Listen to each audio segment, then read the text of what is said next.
So lessons. How about you introduce it? Hello, everybody, and welcome to a hopefully extremely entertaining session 0 of Ironclaw. We will be in this session. Should be a little bit shorter than usual because session 0, where essentially it's about presenting the characters or creating them and polishing them if they are not being already created, and presenting the setting and sort of the ground rules. So let me see if I can see where everybody's at. And I'm seeing the stream, and the stream doesn't seem to have all our faces in it, if I'm not mistaken. So let's... Yeah, we're going to be working on that, but I think we can go ahead and just keep talking while we set it up. That's perfect.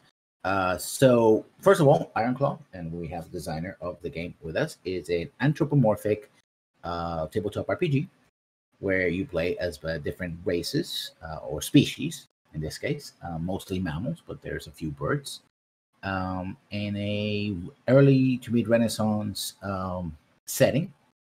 Our particular setting so far, and that could change in the future, it could morph into something else, it's called the Isles of the main coast of the central island continent. And all the characters are basically a band of heroes, depending who they are and how they see themselves. Being heroic is dependent on whatever it is that you do at the moment, or protagonists, or the king's chosen. They are part of the troops that are members of the King's Guard, of the High King of the Isles. The Isles is an archipelago, a series of islands. Some very large islands, some very small islands. The largest island is a couple of 100 miles long by several dozens or so miles wide. The environment is very much sort of like a North Atlantic type, cooler, but not necessarily freezing. Lots of rain, verdant valleys, that sort of thing. And the overall situation is one of flux. The High King is dying, and a successor among his 3 sons could be chosen at any moment after he dies. And so everybody's vying for power. And in this mix of politics, religion, and magic come the player characters. Ostensibly, like I said, they're the king's chosen, but with the change of power, they might find themselves in a very interesting position. So they're working for a still living king. Tomorrow, who knows? There's also another idea that underpins this particular part of the setting, and it's sort of the Fisher King. And the Fisher King is the idea that the land is the king is the land. It is a belief, at least a belief. Whether it's real, actually magical part of the functional setting or not is something we're going to explore.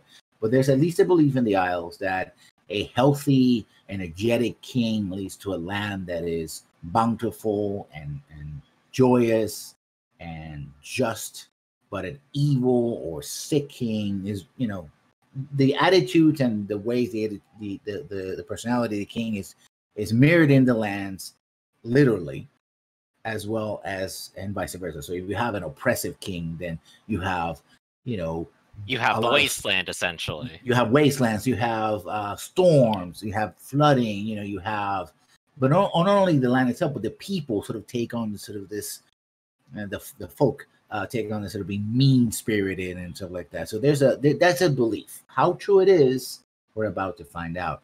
So from left to right, I suppose everybody has their own characters, right? Already created, correct? Yeah, I believe we've all been working on them more or less together, just trying to get the rules through, make our choices, and I think probably we should just go ahead and present the kind of things we have, and then see what ideas we have pop into our head and talk about them. Okay, so yeah, start with whoever you want. Gregory, you have a character, so let's start with you. Describe your character, your goals, etc. All right, so I'm Griffin, but I'm going to go ahead and play a character I'm going to call Gregory Varkin III. He's going to be a lion elementalist. He's going to be very vain, and his motto, oddly enough, is going to be, "I'm fit to be the king." I think after your recent presentation, it has a slightly new connotation to it. But I think it's perfect, really. I'm going to start him off with a simple goal to impress people with how great I am. And I think that'll probably show off the character best. His only weak attribute is his career. He's not a good or smart elementalist. In fact, he's actually best at drawing attention to himself and also starting fires, but mostly drawing attention to himself. So let me go ahead and scroll down here. The things that I've chosen to augment him with are nobility. So he is a rich layabout who's probably been sent to college by his family and then didn't pay attention to it. That's my phone, and I'm going to go ahead and mute that now because I can't have that happen. He also has wealth because he comes from a wealthy, noble family, and so he'll flash that around a little bit. And the last one here was team player. He actually works well with other people. He's about bluster, he's all about himself, but if he helps someone else, he gets to say that it was him. Okay. I think all this comes together to a well-rounded character that should be able to help everyone in their own individual things, and then maybe fill a spot that no one else is in the meantime. It looks like somebody who is really much on the social side of things, someone who knows how to navigate, the nobility at least, the minor nobles, etc. Yeah, absolutely. And I think you even put forth the idea of having a magistrate of the party. This character could move towards getting administration, law, and legal authority to represent the position other people are pushing him into via nepotism, and maybe he grows some competence over time. I want to, now that we talk about magistrates, let's talk about a note of magistrates. One of the things, also the conflicts that are in the Isles, is new versus old, exterior versus interior. There's a lot of influence from the different noble houses of the mainland who are interested in the resources and just controlling and reigning over the Isles, right? The Isles have maintained their independence for now, mostly due to distance. But that, of course, is changing with new ships and the square sail and cannon and all that, going to new lands and exploiting them, or old lands that were not as reachable as before, seems to be a goal of many of the noble houses in the mainland. And so one of the things, the kings that are now are lions. They're mostly lions. The nobility is mixed, gray foxes, and the older nobility are usually wolves or other types of canines.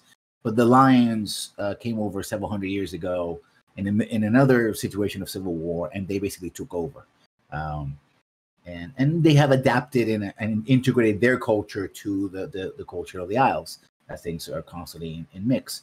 So one of the introductions I did was create magistrates. The magistrates essentially, alongside tax collectors, what they do is they go around the Isles, and they basically are the voice of the king in legal matters. So it's sort of traveling courts, and that was designed originally to allow for the common people, the folk, to be able to air their grievances in forums outside of the local barons and the local lords or the local king, right? Because there's the high king and there are regional kings, 9 of them, in fact. Of course, that brings all kinds of troubles and conflict because you're literally undermining the authority of the local lords. Some local lords would say, "Oh, hey, yeah, this is a magistrate. He has a permit from the king to do this, so I'm going to side with him." Maybe no. I mean, I don't want to do that. Even if it's a petty situation, who gets a bag of grain or something, it's still their authority, right? So a magistrate, in theory, is the voice of and the legal authority of the High King, and therefore technically absolute. But the reality, of course, is a little bit different. So if it's something that the character would be interested in working their way into, then that's perfectly fine. Yeah, absolutely. So it seems that being a lion and thinking I'm gonna be a cool king eventually, maybe if things go my way, I'm probably definitely part of that immigrated sort of noble family here at some point. I have no idea what relation, but I'm there. 27th prince in line to the 3rd crown of the whatever. Yeah. It doesn't even matter. I'm still a noble, so I'm better than normal people. So I think the original idea is that maybe I would have started with law legal authority to better flex on this, but I suppose given the situation, maybe just people don't recognize that they should listen to me yet. I think that sort of fits together pretty well then. Yeah. So next online we have, sorry to interrupt, Harmon, played by Theta. Yep, that's me. Harmon is well, by the text, he's a donkey soldier, but I like to say mule because he's a bastard son of a horse and but he's been a loyal soldier in the Isles Army for a long time, and I guess now he's just an enforcer for the will of the magistrate. Mm-hmm. He is good at his job. Goals and worldview. We already got a little bit of the worldview that he's somebody who is, soldier, follows orders, gets the job done. But what about goals? What goals does he have so far? He's just here to help. That's literally his goal. He's to help anyone who and needs his him. motto? His motto is, you need to know that you're in for the fight of your life, because he is good at what he does. And if you get him into a fight, your life is at stake. Next up we have, go ahead. No, go ahead. That was basically it. I am a two-dimensional character. Hidden Trader, your character is a... Yeah, my character is Dax, who's a cheetah spy. So the cheetah species is known for being very much thrill seekers. Just gonna jump in, don't care much about the machinations, political machinations. So Dax is a little unusual in the regard that he does to an extent. He is out for himself. He plays a character of being very kind of cavalier, kind of a rake is maybe what you might come across as. But he's actually a bit more calculating than that. He's always looking for information, trying to get information and broker it to the right sources for the most money. Is Dax somebody that works for the highest bidder, or do they actually have a boss or something? They go like, yeah, I'm working for this specific person. Well, yeah, that was something that I thought we could talk about today. What would make most sense? I had it, in mind that it would be for the highest bidder, but if it makes more sense to tie the group together for him to be working for someone in particular, based on the story, I'm also cool with that. It could go both ways. I mean, there's quite a bit of intrigue, right? And you could publicly, as a spy, probably you're publicly saying, yes, I'm part of the King's Guard, of course. I do whatever they need, blah, blah, blah. Or you could be working for one of the factions in the Isles, or even work for a foreign faction, right? And we can work on that right now, or as we discuss it. So, the only problem when you have a spy, and let's be upfront about it, is usually because, and this anybody can have hidden agendas, is that, your agenda goes against what the rest of the group is following. But I think we already established the fact that people have their own push and pull, that is part of the narrative already. As long as we're conscious of the fact that Dax may have some secret dealings, and it fits the narrative, I don't see a problem with that. But I would like to sort of put it up front so people know about that. And it makes perfect sense to have a spy, right? You could be from the highest, so you might, for example, be in a situation where you go in to talk to a lord and you see that the lord has some interest, like, well, maybe the lord wants to have inside information about the King's Guard, right? And I want to keep this lord on my good side, and they're willing to pay, right? So that could be, whoever pays, or you could be a spy within a spy, right? You could be one of the established factions who also wants to keep an eye on how the King's Chosen operate around the Isles, or even someone from outside who says, the time might be ripe for something, could be anything, and I want to keep tabs on that. And having someone in the King's Guard is important. The issue would be, why is it that a spy would be in the King's Guard, right? That is the thing that has to be answered, right? Yeah, exactly. And I thought it might be useful to kind of workshop that as a group a little bit. What kind of what kind of game we want to play here. Are my motivations, ulterior essentially to the group's overall goals, or should we be aligned? Do we want to be, straight with each other? And Yeah. Yeah, I think we worked on a suggestion earlier. I think once we finish introducing characters, we'll discuss that. Mhm. Cool. We have the character of Spencer, who apparently is a time traveler disco cat, I believe. He's a golden raccoon. A raccoon, yeah. Arcanine, please, could you tell us about your character?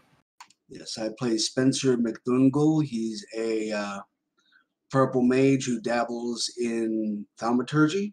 Mm-hmm. His motto is, "The best secrets are those no one knows you to keep." And he is a very calculating individual. I would see him as possibly a lower tier court mage, or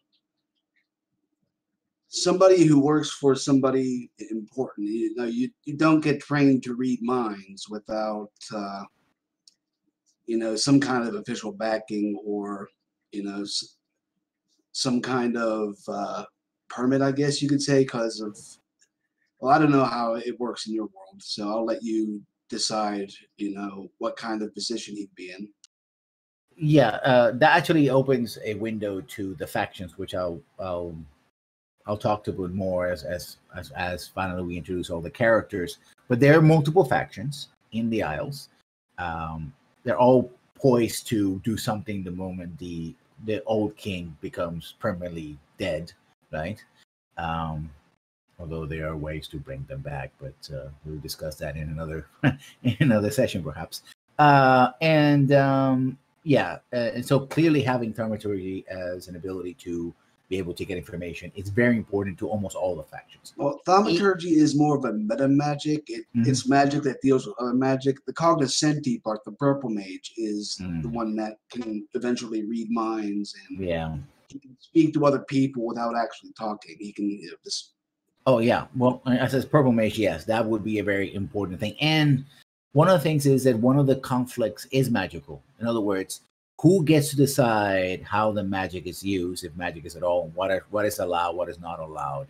And so right now, thaumaturgy in general and purple magic in particular is legal. So you don't have to worry about that of the role, right? But that could change, right? Depending on who's in charge, right? There's also different ways of learning magic. You have I mentioned that in the chat before we talked about. You have your colleges, right? The new universities, which are also aligned with the church. You have, ye old wizard in the tower kind of situation, sort of basically like a philosopher who studies on his own and decides, well, I'm going to be here. I'm going to do my own thing. I may be part of a school of thought, perhaps, but not be affiliated with anyone else. And then you have the druids, who are rumored to practice many ancient powers and abilities, including one that is clearly has been outlawed, which is necromancy. But since it's only a rumor, well, we'll see. You also mentioned Dax and Spencer. Your mottos, you have them, or we're still working on them? Oh, I have already quoted mine. It's the best secrets are those you are not known to keep. And Dax? Dax is fortune favors the bold. Oh, good. And finally, last but not least, Vesper, who should be probably the person who will be being like, yeah, you know what, DM, that's a great idea, but on page so it says this. And I should know. Well, it's your game. Yeah. Go ahead and please introduce your character, goals, and motto. Yes, hello. I am Vesper, the almoner of practicing of some air, and I will be a raccoon almoner, where my personal motto is keep your faith alight, but keep your powder dry. And yes, I am I'm an acolyte. I am not ordained. That comes later.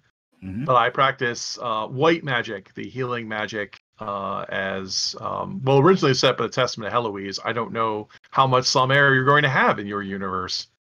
Well, actually, Sumer is very interesting because I was rereading the rules, and they are the sort of the new church. Right? When I talk about the church, and I base this a little bit on history, especially of Britain and the British Isles. You have the Druids, which are the old tradition. You have the what we call the Celtic Church, right? The sort of mixture of both older, church teachings, including not so much as America, but some others, who sort of blended together. So they're a formalized church. They have temples and they have cathedrals and all that. But they sort of made peace with both the new and they're being what's the term? Syncretic? Syncretic. Syncretic, yes. And then you have the new church, which is mostly Sumer, and they are, as of yet, they're not too aggressive because they've been around for 20 or 30 years, right? But they're That's really new, yeah. Yeah, so they're asserting themselves more and more, right? And as they assert themselves more and more, they're taking that sort of tact of it's our way or the highway kind of situation, right?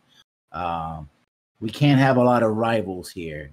As soon as we really, and this is a great opportunity for them because one of the things about the new king is if they're thinking in the ways of converting from the top, right? Get the nobles, get the king, get the high king converted fully on board with our views, and then they can basically use the spear and the gun to tell people either you follow this religion or else.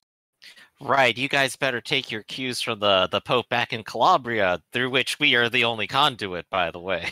And by the way, since you also have the power of the divine, we say that the actual king is the one that is divine, and therefore, double whammy. Follow us because we support the king, and the king supports us because we support him. And if you don't like the Lumiere decided upon it. How dare you defy that? Yeah.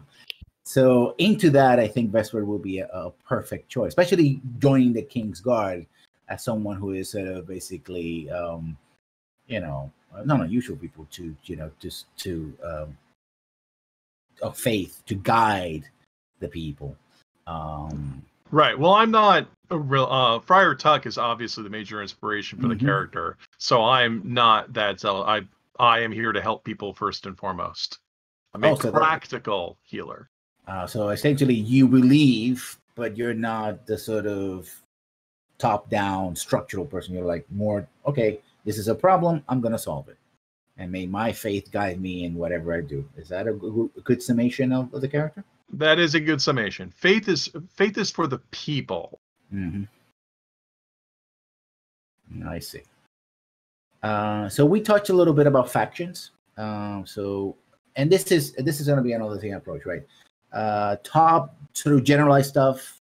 That's usually the GM means sort of world building and specific goals and scenarios. Also, might like, okay, you're going to go to this village and you're expected to do this. But the vast middle ground is where I think we can all jointly work together. For those people who want to. I mean, you're not obligated to just have an idea for everything, because that's some people don't like to do that and they don't feel comfortable with it.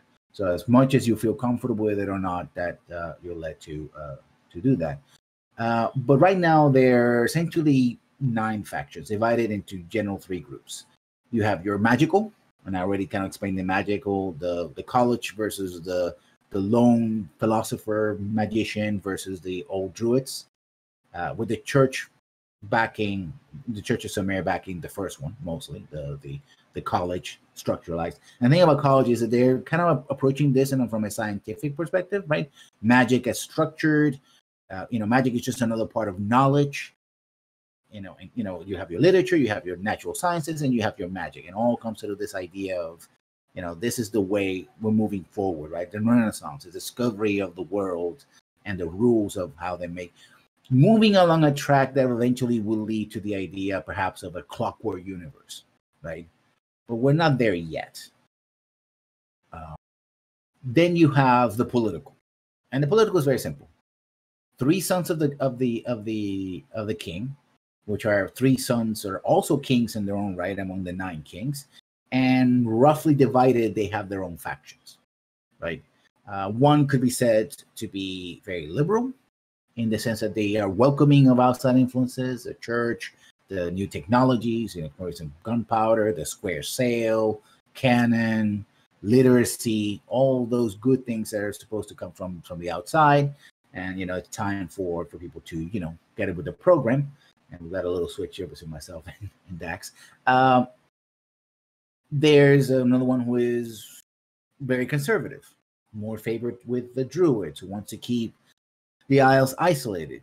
They're perfectly willing to use whatever is at hand to get their goals done, including the newfangled, not so much newfangled, but a couple, it's well known, gunpowder and engineering and all those techniques. But first and foremost, it has to be for their use. And they believe in the sovereignty and supremacy of the Isles, at least over their own territory. And then you have the middle son, who is somewhere in between. I would call him maybe a liberal or centrist. Welcomes outside help, but also knows that they have to balance different forces, right? They're more diplomatic and accommodating. And then you have the religious, which is very similar to the magic. You have, I also mentioned it, they have the Church of Sumer, which is a new church, about 30 some years. They're trying to, they're working from the top, very lawful, very structured. Order in an order versus chaos situation, they're very much in the idea of order. Their order. Then you have the middle ground, which is the older church, older traditions that sort of being syncretized with the ideas of the druids, compatible with Sumer and some other mainline traditions, but they're somewhere in between. They basically have settled in. It's like, you know what? We may not like a couple of things that maybe we hear about the druids or whatever, and the rumors of necromancy don't sit that well with us. But hey, we're here. We're doing fine. We have the support of both noble and the public. We're doing fine, right? But we don't want to yield territory both in the area of faith as well as political to anyone else. And then you have the druids. And druids are a big question mark. They're the old religion. They're rarely seen. Usually they appear during the coronation. They say, yeah, this is a good person. This is, the land is the king is the land. And let's move forward. Where the Ides of March. Exactly. And then they go. And they seem to work on their own principle, mostly of the nature being red of tooth and claw, and that sort of thing. Old traditions, that sort of thing. And they're also supposed to, there was a rumor that they are practice necromancy, either by themselves or may have magical implements and the like that can bring people back from the dead and stuff like that. How true that is, only time will tell. So those are the factions in general. The specifics of it, of course, you can fill in the blanks. Like, okay, maybe I like to fill in this blank. And right now you have your goals, and we're going to play with those goals. But in the future, and we're talking about effectively Dax, who's a spy, and Spencer, who can read minds, or working onto that with his purple magic. You could have one of your goals be secret goal, a faction goal of yours. Like, I want to have a goal, but it's related to the faction, right? Whether or not it stays secret, that's entirely up to you, right? And if you think it's too much trouble because people are doubting me and questioning me, and that's bringing fiction, we go, okay, fine, we can set it aside, or we can keep it that way, right? The idea is that it's one of the things that is designed, at least for me, to tie you in with the politics and the people of the Isles, right? What's going on. You're not simply going around and doing things on your own without any connection to the larger workings, the politics and religions and all that. So we can come up with some examples, for example. Let's start in reverse. Dax, since you're the spy and you were talking about goals and like, what would you think would be, now that you heard a little bit about the factions, what do you think a goal to tie you with one of them would be? You don't have to do it right now because you already have your goals. You can change them, of course, at any moment.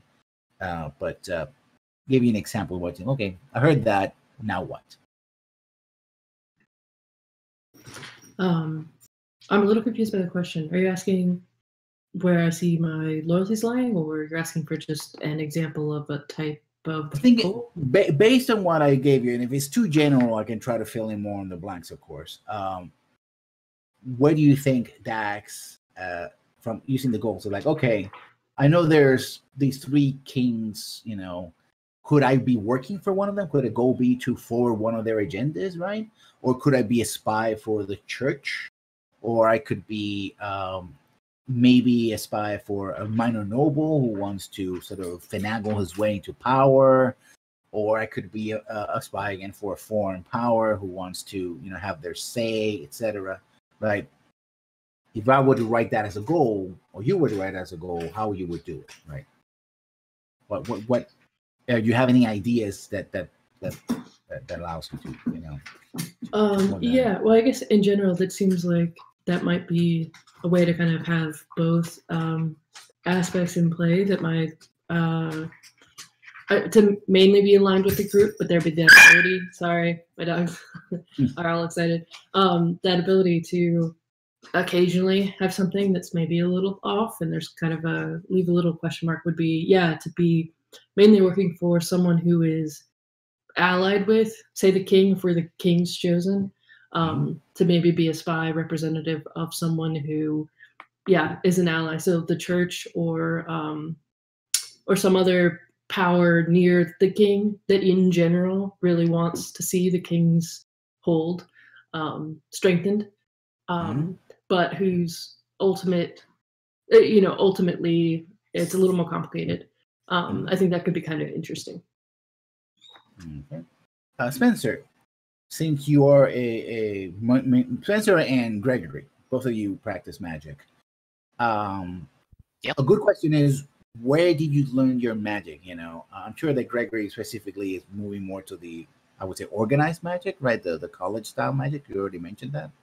Right. I think it makes the most sense for him to just kind of been chucked into college and pop out and probably just immediately align himself to it because of being kind of dumb. Mm-hmm. It's like, well, of course they're all right. They were trying to tell me about how right they were the whole time, so it has to be right. Yeah. Well, So he probably has very permanent positions on magic until someone slaps him in the face and he starts thinking for himself. Yeah. And to Spencer, I would say you could be a college trained. You could be trained by an individual master, or you could be aligned with the droids as well, right?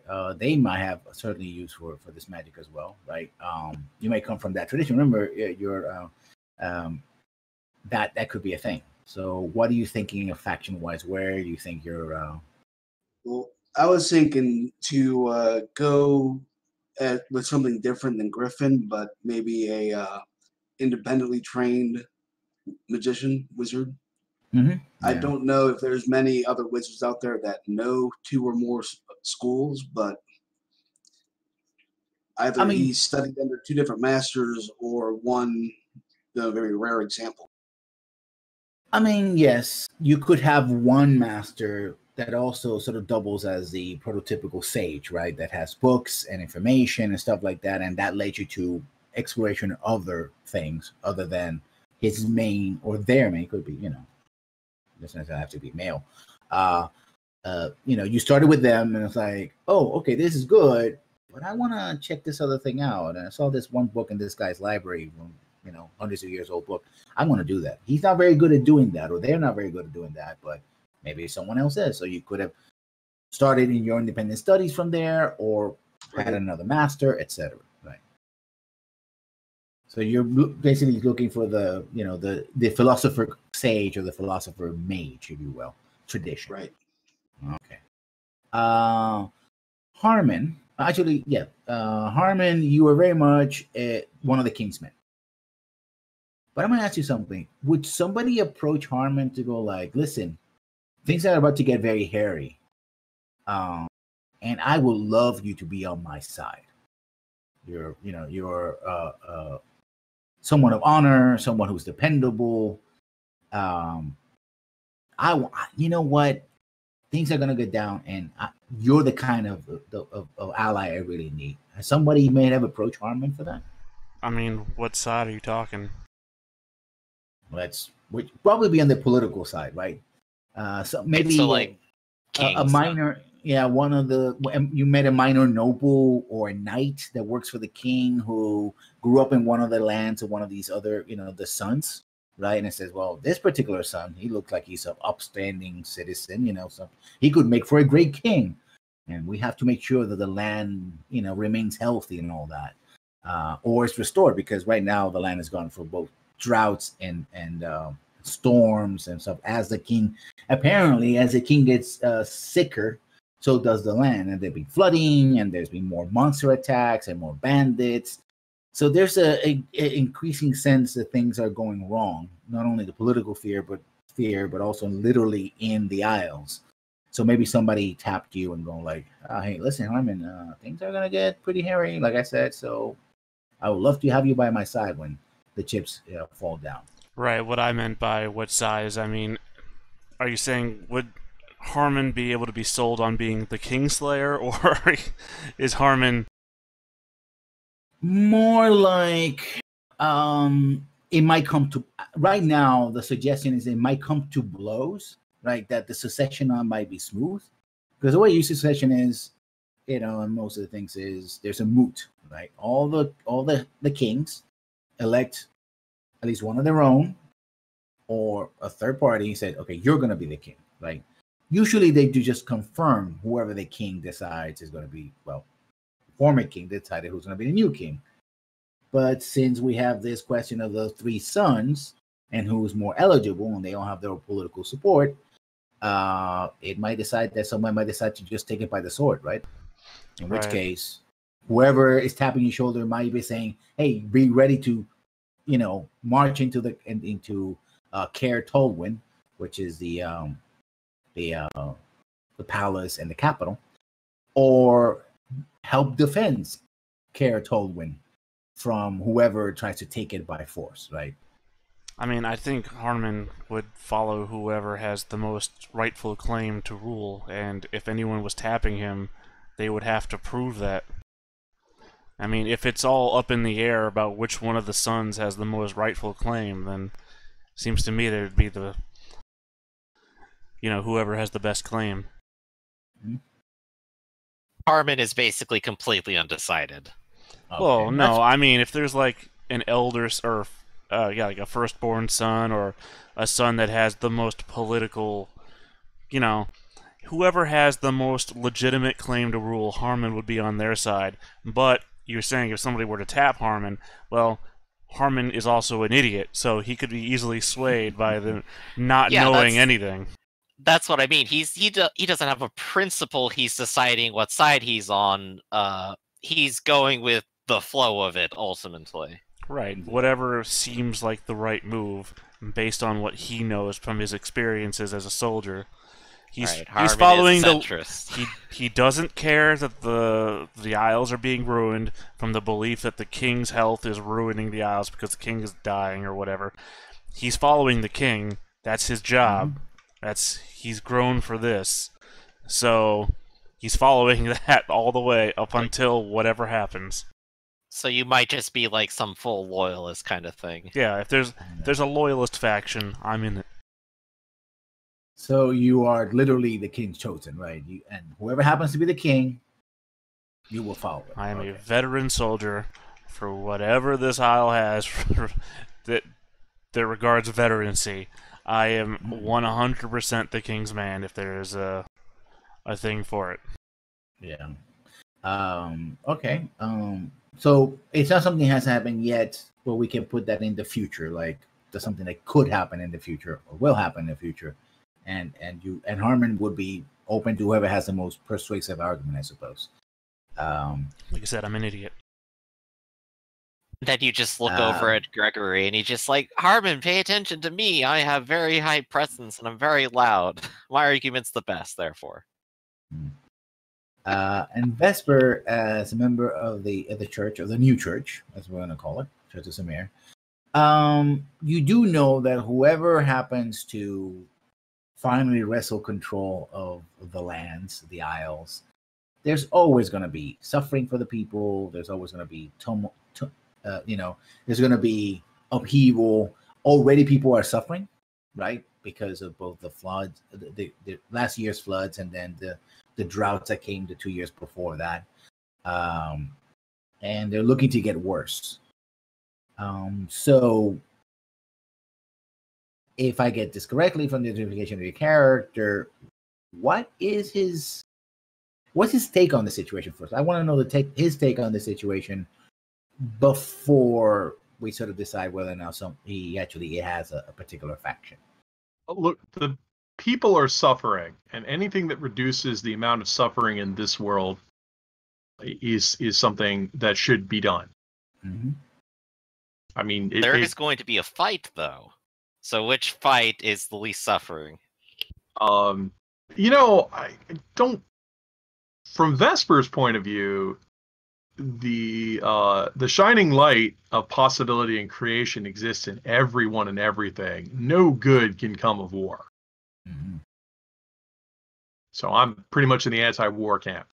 Okay. Yeah, I think your superiors right now are basically literally chanting the same thing. The Archbishop is certainly, calling on his every time, every 10th day of the calendar, he goes, "Yea, be upon you that peace be the path you should all walk, etc., etc., etc. Amen." But you also know that they want to, whoever happens to win, they want to be very buddy with them. So that they're looking for the faction that is the most open to exterior ideas, right? And maybe your superiors have, in your conversations, right, you've heard them, or you heard whispered through the halls of the local temple, church, etc. Let's call them a church. If we could help along his coronation, then there wouldn't be a fight, because it would be so legitimate that who would dare go against our word and their word, and our word as in the church's word, their word as the High King, and our word as combined therein. So if I'm hearing this correctly, the king has an heir already been appointed for the king. Not yet. Right. That's kind of the problem. So that's kind of the problem. He's getting old, and usually the moot. There's a system, right? There's a moot, and the other kings decide. So technically, there shouldn't be a problem, except of course that the candidates, such as they are, have so much divided their support among the other kings that no one at this moment is positioned to take the majority of votes. So who is this candidate? It's a Charlemagne's sons kind of situation. Exactly, yeah. Well, that was because Charlemagne appointed all three of his sons. Intentionally, yeah. Yeah, but also that's the King Lear problem. Yeah. Traditionally, in the Celtic system, you appoint a Tanist, one heir, and that's the heir. Mm-hmm. And normally, yes, that's what we do. But that's a good question, and let's put that as a sort of not a question that I'm going about now. Actually, I'm going to put that a question deliberately on the setting. Why is it, as a sort of mystery to understand, why is it that the king hasn't decided? Because usually the moot will rubber stamp the king's decision, right? So my middle son or daughter, because they'll also be queens of the Isles, will be the next ruler. Okay, cool, no problem. But he hasn't done that. Is he too frail to make the decision? Is he under the influence of something else, perhaps? Does he not have any children? Oh, he has 3 of them. That's the problem. He has too many, right? Well, usually you just pick one. I mean, there has to be a reason why he hasn't picked one. And if you're saying that the king is too sick for audience, is that a problem? No one can get audience with the king? Or nobody knows, right? That is okay. I want to put this as a question of the setting, one that will be answered as you play, right? It should already, the king, as he felt more ill and things were going down the hill, he should have said, okay, my eldest son's going to be my youngest, whatever, and go with that and put his weight behind them. But he hasn't done that. Right. And you're saying you as the GM haven't figured out a reason yet. No, I haven't figured out a reason yet, and I think one actually will come up as we play. Right. Okay. And so again, you have the 3 factions. The faction that is sort of open to the outside world. You have the one that is sort of intermediate, the ones who use the resources of the outside world but also keep their independence, and one that is very conservative, both religiously and politically, and just wants to maintain the isolation of the Isles. The church, of course, is favoring. It's almost like in that order, right? We favor the guy who is open to the new ideas and influence. Right. If not, we're going to go with the second choice. Obviously, yeah, I'm pro open border. Yeah. So that seems to be the tendency. But again, you have this sort of the dueling thing, and all the stuff. Let's just say, especially for the audience, this is big brain, this big stuff idea, very political. Now it's time to get down on the nitty gritty. Exactly what is it the King's Chosen do? Well, they are the King's Guards. They are their soldiers. In time of war, they muster, right? There's the King's Cavalry, which literally are, knights who are mostly horses, but other races, other species as well. They're elites with musketeers, etc. On land and on sea, there is a fleet, mostly caravels. But now there's been building slowly but surely larger men of war, right? So they can take to the higher seats outside of the Isles, because the interior of the Isles is called the inner sea is called the Emerald Sea. It's actually not called. It's not green, by the way. It's just a name. Those have a lot of kelp, and they're building that. So clearly, the Isles are not defenseless, but there has been an increase in piracy, on banditry. And often, think of it this way, sort of modern equivalent. The king forces are like the federal forces, and local barons and even local kings have their own forces, which are like the National Guard or local militia. But with the increase of problems, and also with the magistrate system, one of the peacetime missions of the King's Chosen is to guard the magistrate and help them enforce the will of the king. And increasingly, you find yourself going into traveling the Isles to put up these fires, right? Because of course, if banditry or monster attacks or banditry or piracy gets out of control, then of course the whole thing goes, falls to pieces. The king is yet not dead, and he doesn't want to weaken his, at least in theory, he doesn't want to weaken his rule even more. So that's sort of the daily chore of the King's Chosen, is to deal with these problems and help and be an arm to the magistrate to serve and make sure that the king's laws are obeyed and followed. And in the higher situation, we have the political rigmarole, which, of course, where does the King's Chosen go if there is no clear succession? Puts everybody in this group and everybody who's member of the King's Chosen in a bind, right? Because, okay, we don't have a king, we're not the King Chosen, but we're here. Do we act like the Roman legionnaires decide, okay, no, screw it, we're gonna decide who's gonna be a ruler? Do we do like Harmon would do, is like follow whoever happens to be in the throne, because that's what you salute and carry on, etc. Right? I hope that actually answers the question that you had earlier. Well, I sort of went on a tangent, so mostly, I mean, really, okay. So in order for this situation to exist, okay, let me ask some probative questions here. Okay, go ahead, yeah. So when the city is on fire and we ask for the king's help, who are the people going to? Are they barging into the king's bedroom and talking to him directly? He has advisors, right? And they would talk to him directly. They were like, okay. So in other words, there's so the king is in. If I'm hearing you correctly, the king is infirm, and the advisors are running the country. Yes. And who are these advisors? Who are the advisors? Well, you have the Castilian, who happens to be a fox, and you have the Archbishop, who is a rat, and who is a mouse actually, and he is a member of the basically, you have the King's Council, which are representatives of the kings, as well as power such as the church, and the Castilian, who is the king's chancellor in a sense. So the king has an advisory board that's made up of a motley group of powers. Exactly. Are there 5 people on this or 13 people on this? There technically, yeah, about let's say, so yeah, you have 9 because each king has their own representative.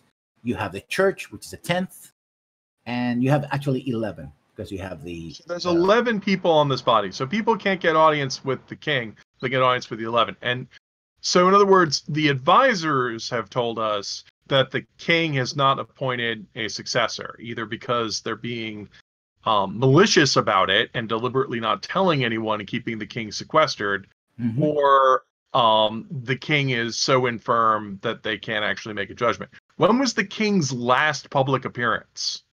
He usually makes a public appearance on holidays and religious holidays, and it was midsummer last year. So he hasn't been seen for 6, 8, over half a year. Yes. Okay.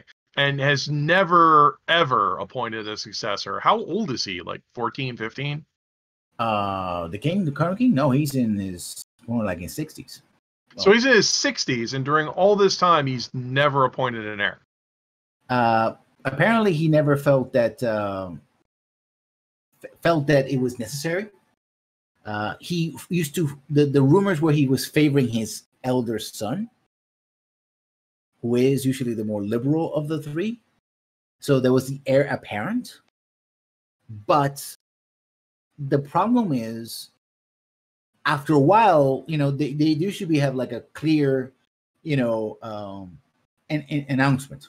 This is going to be my heir, and I present my heir, etc. So the decision could be made, it could be rubber stamped. That step never really happened for whatever reason. It's unusual, but that could make sense. Also, if he specifically wanted to play his sons off of each other. And of course, now the kingdom is suffering. This would make a lot more, if we had a theocracy, we could solve all these problems. But just putting that out there. Yes. Boy, do I have the pitch for you, then. Yeah. We could solve all this. Yeah. And as a bonus, you all get to go to heaven. Think about that. Got paradise here.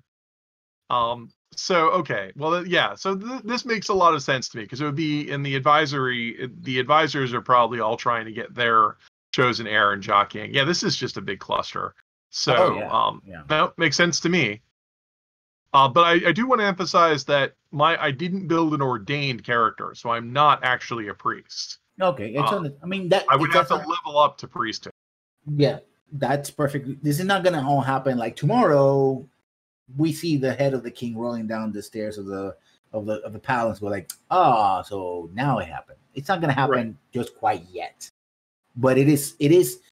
These are very interesting times, which would fit more Jade Claw than anything else, but still very interesting times. Well, it's not that different from Ironclaw. It's a little more complicated than Ironclaw. I like it. Yeah. So, all right, pretty cool. And you may in the future have a hand at either selecting the king or aligning yourself with some of the groups, or it may come out to the fact that nobody gets to decide, and then everyone's like, well, if I'm not the king, you're not the king, but I have a gun and you have a sword, so let's have at it. Right. That could also internecine warfare would be something we would seek to avoid. Yeah. In fact, that's one of the things why you have the magistrate, right? The magistrate's assigned to sort of keep everybody in line, right? Like it's when you go around the aisles, essentially you're tapping the lords, etc. Not only reminding the people that, yes, there is a high king and they have authority, you're kind of tapping the nobles on the shoulder and go like, excuse me, but, whatever you do, think of the high king, right? And they go like, depending who they are, they go like, of course, my lord. Yes, I will do whatever. Or they go like, I just want to murder these jackasses as soon as I get my hands. You have that situation, right?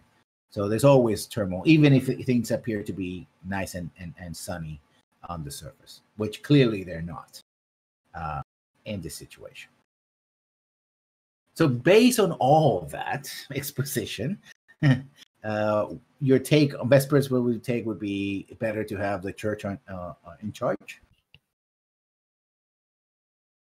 Well, yeah, it sounds like you're shooting for like a real orthodox position where like the outside church will come in and do its thing.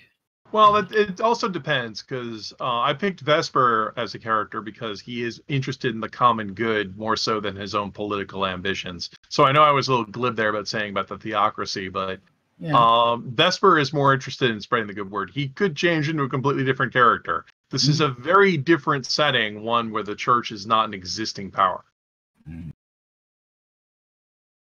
Yeah, it's one of the competing powers. At least there is an established church. It just doesn't happen to be, the Church of Samir. They're sort of, again, think of the Irish Church versus the Catholic Roman Catholic Church. They're supposed to be the same church, but really the Roman Catholics, when they went to Britain, said, "Yeah, you're all doing this all wrong, so now we're taking over."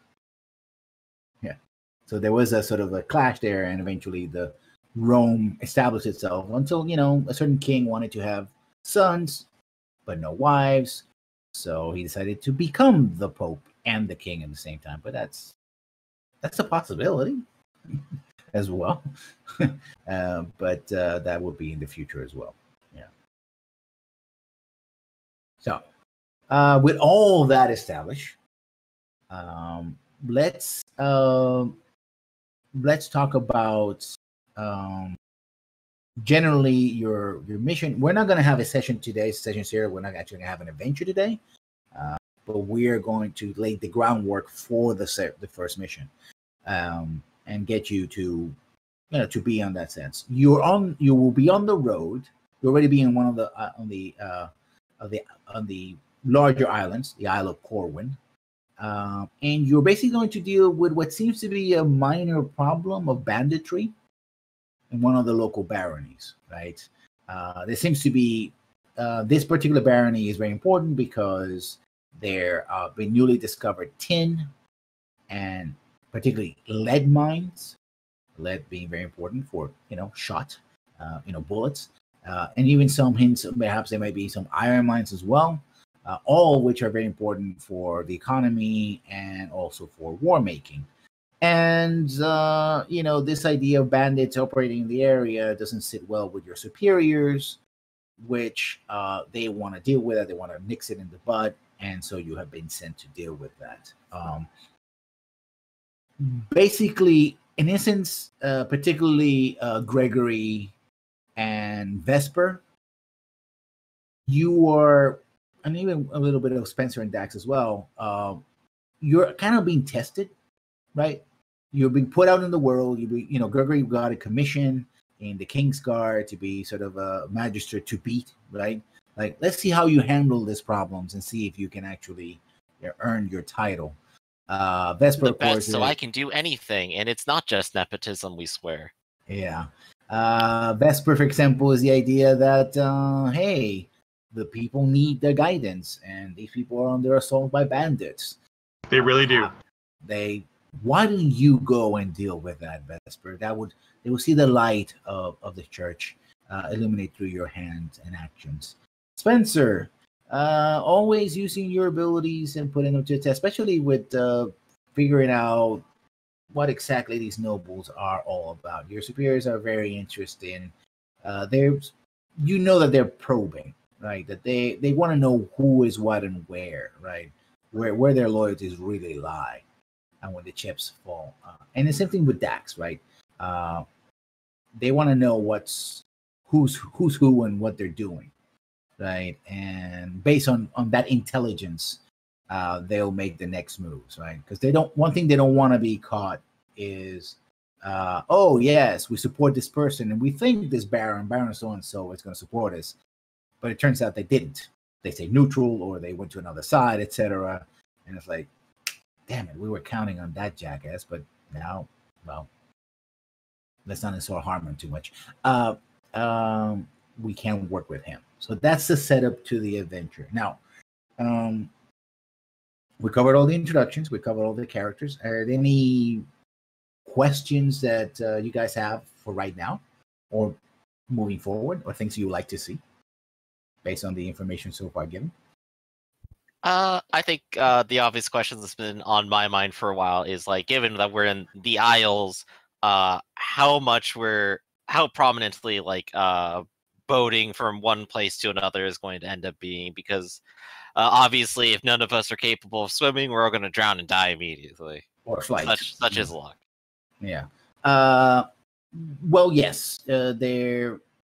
I mean, the islands are big enough that you don't have to take a boat every 5 seconds, right? Mhm. Like, oh, I need to go over there, so let me get in a rowboat and just go over there, right? But sailing is important. Right now, like I said, the king has a fleet of mostly caravels. Mhm. People who don't know what caravels are, they're basically the row ships, row and sail ships of the Mediterranean, right?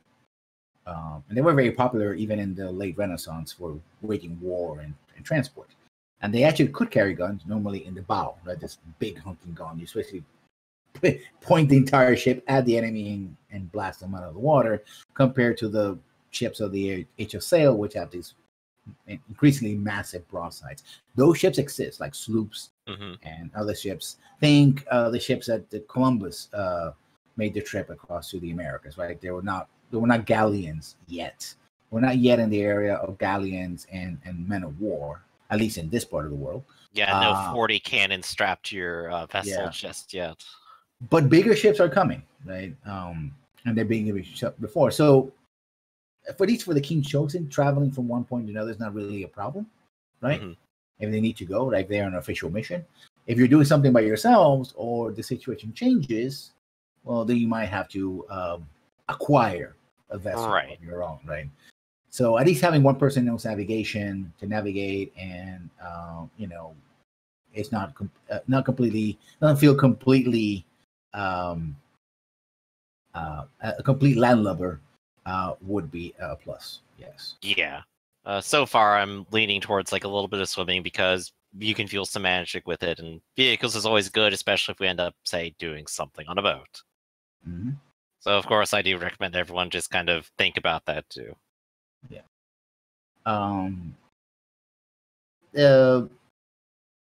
One thing is that because it also has a little bit of Celtic tradition, there's something as other worlds. But I promise that a certain type of person will not show up. People are not going to show up. Men are not going to show up because it's an anthropomorphic Ironclaw, and I want to keep it that way. So if you see me going, hey, that looks like you want to put something like a pointy ear, something or other, it's like, don't. Just GM, we love you, but don't do that. That's a rule, and we're not going to break it. But I want to establish that rule, especially for the audiences that are watching. It's like, oh, where are they? This is fantasy. Where are the elves? It's like, wrong game. Their goblins exist, I believe, but we'll deal with them when we come across them. Any other questions? Not for Yeah. me. I have a question. Go ahead. So based on the different like types of information broker Dax can be, definitely seems like this is a very political campaign, which is really cool and interesting. So I think it makes the most sense that I'm working for someone specific. I'm curious if the group basically, do you guys want to know who this is? Because I think it could be kind of interesting if you, even as players, don't know. And it's something that I just work out with the GM. And so most of my goals are, visible to you guys because it's working with the group. But maybe every now and then I have a goal that's particular to the faction, basically. That's private. But I'm just curious what the group thinks. Yeah, I think we're like no strangers to hidden information, and if you want to have something close to your chest, that's always fun to try to explore. I think in terms of like how characters interact to each other, I think we had a short discussion of like maybe you're a spy for this noble family or something, and that's at least a reasonably easy in of character relation. So there's always that possibility too, and then I could just align up with you on that. Or vice versa, depending on however your character feels about stuff, I suppose. Okay, cool. Yeah, I'm not sure. Maybe lessons you and I can talk about it after. But like, who would be a good person to be working for, and then what is kind of the story that is why I'm with the group. Yeah. Okay. That would be great. What else? I had a stray thought that it was a beautiful thought, and then just went away. Like tears in the rain. Yeah. And I mean, yes, go ahead. my only advice on hidden agendas is, we are a party. So in theory, we would be a collective party because we're working towards some common goal. So I don't mind if people have their own personal agendas or even hidden agendas, but if there's a reason why some or all of us wouldn't hang out together, logically we would stop hanging out together. Right now we are politically motivated to do what we believe is for the common good. So that's a good reason to work together. And I'm also guessing that whatever we're doing, we all sound like, we're experienced, mature gamers. So we're going to be working together to do stuff. It's like if we start betraying one another, hey, we might actually, split up or go to cross purpose, something like that. I'm interested to see how this goes. I'm obviously a big fan of politics. Yeah, I think in terms of group alignment so far, so we have our two wizards here who seem like they're more or less university aligned. I think Gears was Arc. No, he's independent. Independent, which I mean is fair enough. Independent can work with anyone. And then when it comes to religion, I've been thinking my character is probably going to go along the lines of, oh yeah, the real big church gives us the most legitimacy, so we obviously need them. So I'm at least aligned with like our current priest character, and then it seems like everyone else didn't necessarily have an opinion on it yet, which leaves open like the which way do we sway on the kingly political axis kind of thing. Yeah. That doesn't have to be decided immediately, right?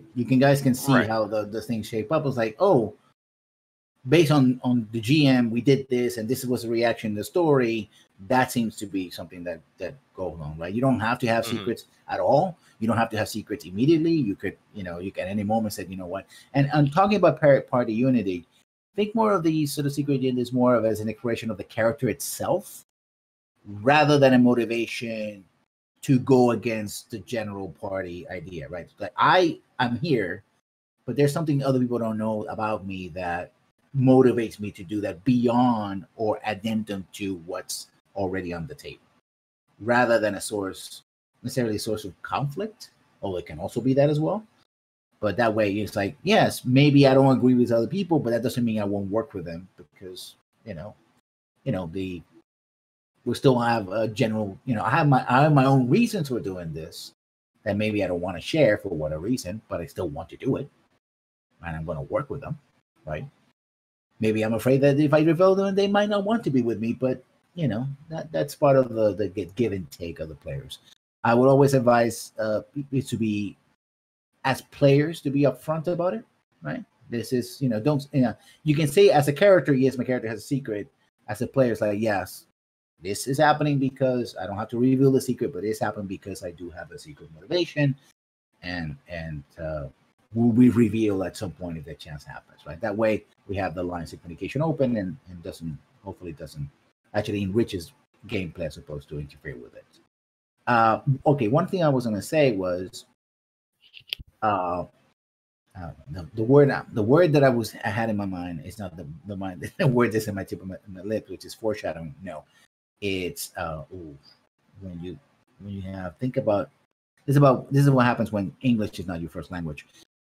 When you think about past events. Flashback. Thank you. I would say that at least once per session, every character should be allowed at least one flashback. A short one, right?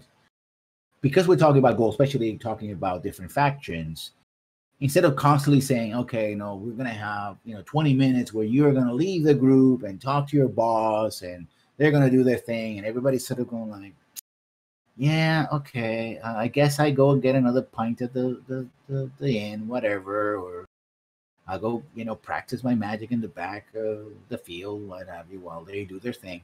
Have short, compact flashbacks where it's like, okay, I'm doing this, but I remember when my master, taught me about this particular thing. And now that's relevant to this. And you have a little scene where you have maybe discussion with your own master. Or I remember the prelate at the church saying something about, be wary of this or that because of this. or I heard a legend about this while I was, campaigning, marching for something, right? Have a little bit of these flashbacks. At least you don't have to use them, but are available to the players, at least minimal one per session, or per session, so that if you need to allude to things that are not they're not present to you, but you want to allude to things that you can bring in, like especially when you want to argue in favor of getting focuses and bonuses and stuff like that. It's like, yes, I can get this advantage, bonus die, because cue the flashback, a little flashback, like, yeah, I was ready for that, and we go from there. Does it sound like a good idea to everybody? Sounds interesting. Yeah. There's a built-in rule in the game called the assist rule, which is you can get a D8 bonus if something assists you. So yeah, I think it's an interesting idea. You could say, well, like once per session, you could say, well, back at the academy, and call upon that for a bonus to a roll. No, that sounds reasonable to me. Yeah, also we don't have, I know there's encumbrance and everything else, but you can't really think of everything you're going to be carrying with you or anything that you have available every single time. Oh, no, in fact, there's a rule that's, if I can interject here, one of the rules we already had in the game was personality, which was you could just say, well, this is the kind of thing my character could do because I'm determined or bold or lazy or something like that, and invoke that as part of your personality. So saying, well, this is something I should be able to do because my history says I could do it, is just basically the same kind of gist. So I'm totally down with that. Yeah. In a sense, with the flashback, that sort of gives it a fictional spin, right? If it's just fictional positioning, it's like, oh, yes, I am this way, and let me show you players and audience why am I this way. Just saying, just reading a list of I'm greedy and energetic, for example, which is how the rule is phrased. Oh yeah, tying a narrative into a mechanic is something I'm always in favor of. Yeah. So again, it's something I'm putting on the player's toolbox to use at least once. Warning, of course, is that if you feel like you're taking too much, because personally, when I'm a player, and I've done this even in this group, it's like I just go on a tangent and go like, because my great grandfather, he was a great engineer, and that's why I know how to build my own super gun that can shoot lightning across the galaxy, and of course I should get a bonus to this, and I keep going and going and going. People are like, well, my advice is I'm usually in favor of claimed bonuses in front of declared ones. That is, getting a bonus after the fact, because if you roll dice and you make your roll, we're done. Nobody complains about success. Players only complain about failure. And so if we can only invoke it once per session, and it'll go a lot faster in the game, because if I go through a big, long, and involved story of my backstory and then roll and then fail anyway, I pretty much wasted everybody's time. Yeah. So it's that's why things like assist bonuses in the game are called claim bonuses, which is you can, after you rolled, you can have somebody jump in and assist you. So if it's used that way, and also if you're saying it's also once per game session, you can call upon the flashback. I think with those two limiters, I think it'll work out all right. Okay. Perfect. So we're gonna put that in. We're gonna slot that in. Remember that you have this is more of a player kind of thing, but you do have your Google Docs. If you have the Google Doc will be open to all the players to make any changes if you want. If you do make any changes or corrections before next session, you think it's a major change, just let me know. It's like, hey, shoot me a message on Discord and like, I made this change. You might want to have a look at it. So yeah, that seems to be everything for session 0. We have set the parameters of the outer parameters of the setting. We have set some ground rules. We introduced the characters. And I think we covered everything we want to do. And so next Sunday, we'll start with the first mission of the game, King's Chosen. A fox in the hen house. In the lizard house, anyway.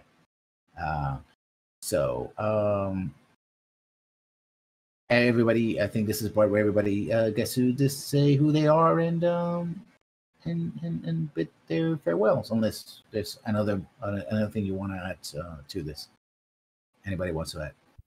Well, we could always talk about our character relations if we want to have anything going on there.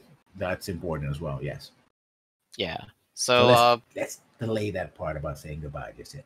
Okay, so let's talk about it. I like building anchor characters that fit in and just bring people together to some degree. We have the federal authority of the king like pulling us together, and we go on a mission for different reasons. But so Arc's no longer university trained, so I'm not sure if I might know him personally, but you know, there's the possibility there. I think Theta's pitched occasionally. Gregory and Harmon working together to some degree.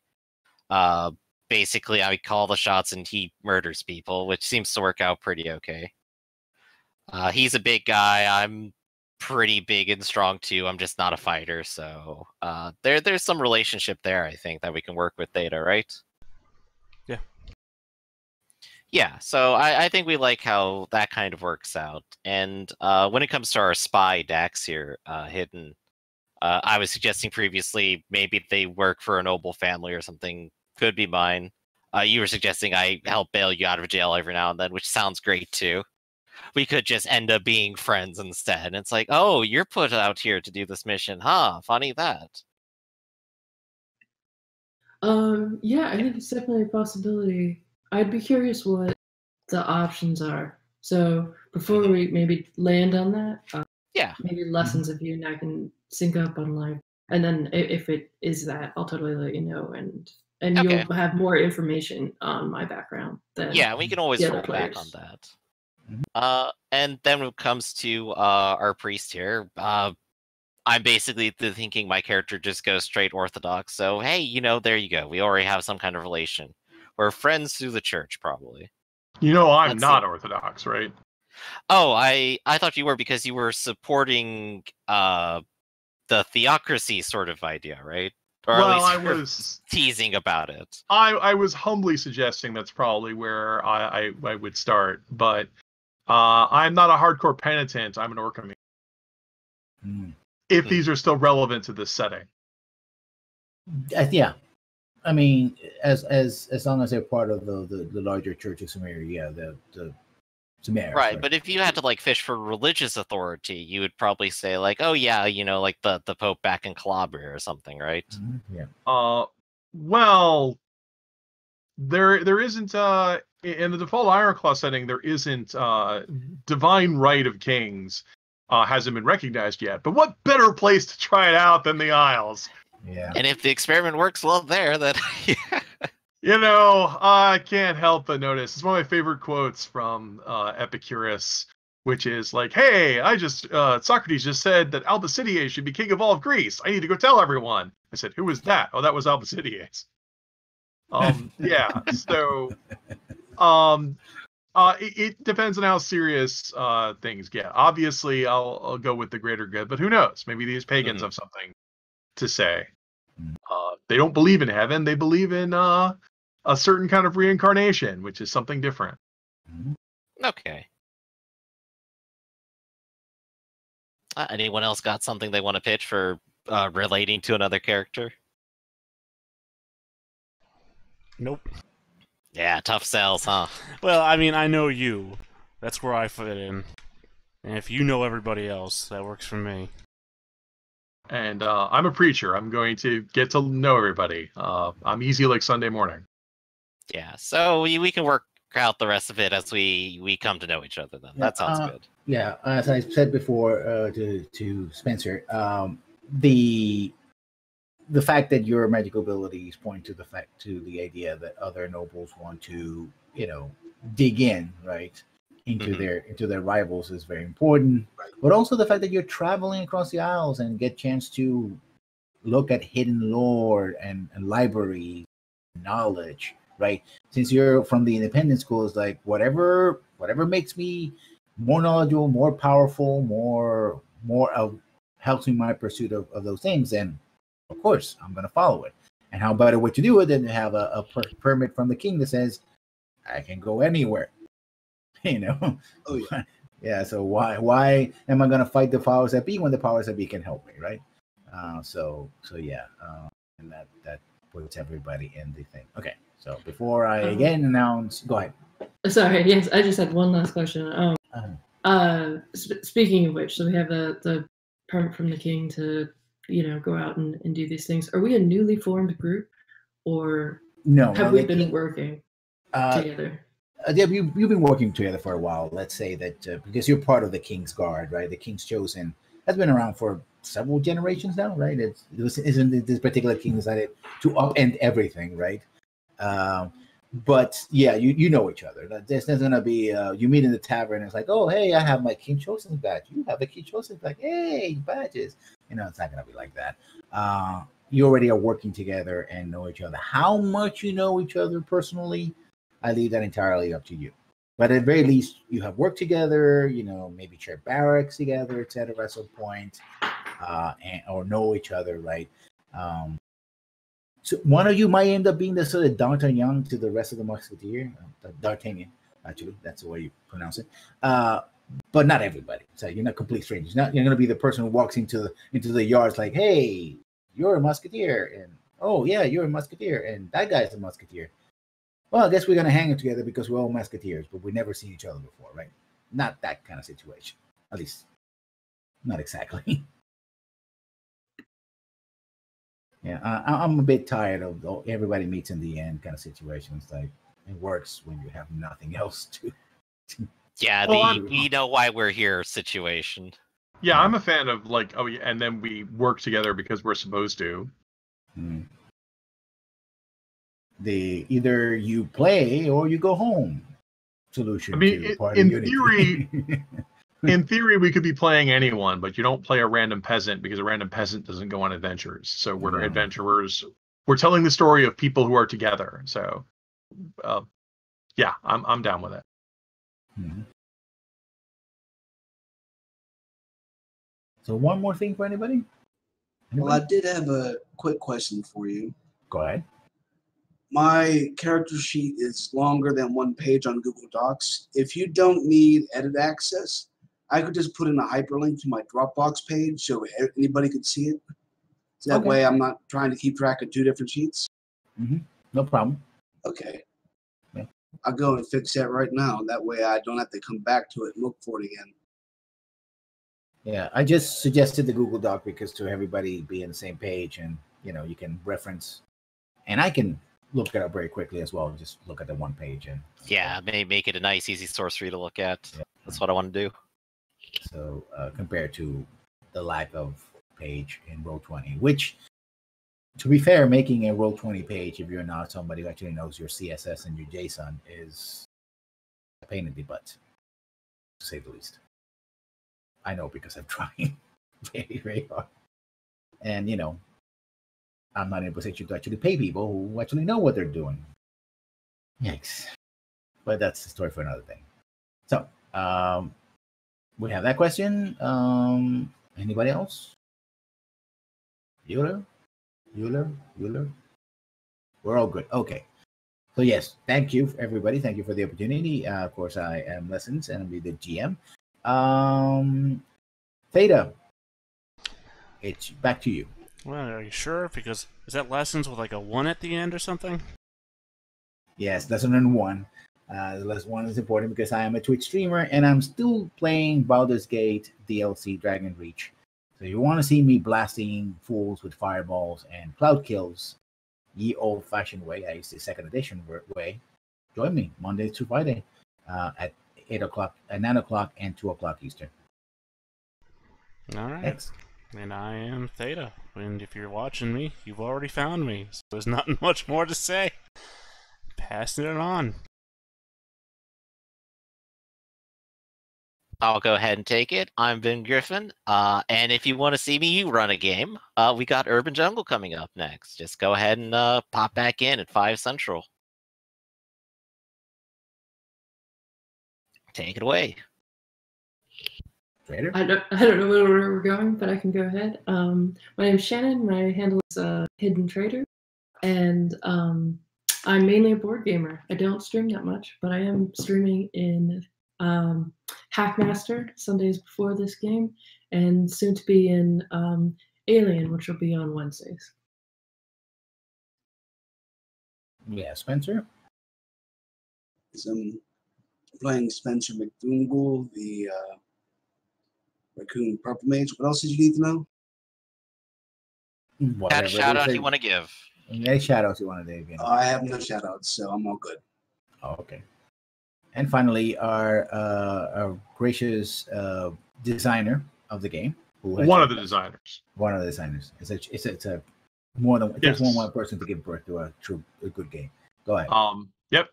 The game's not just for me.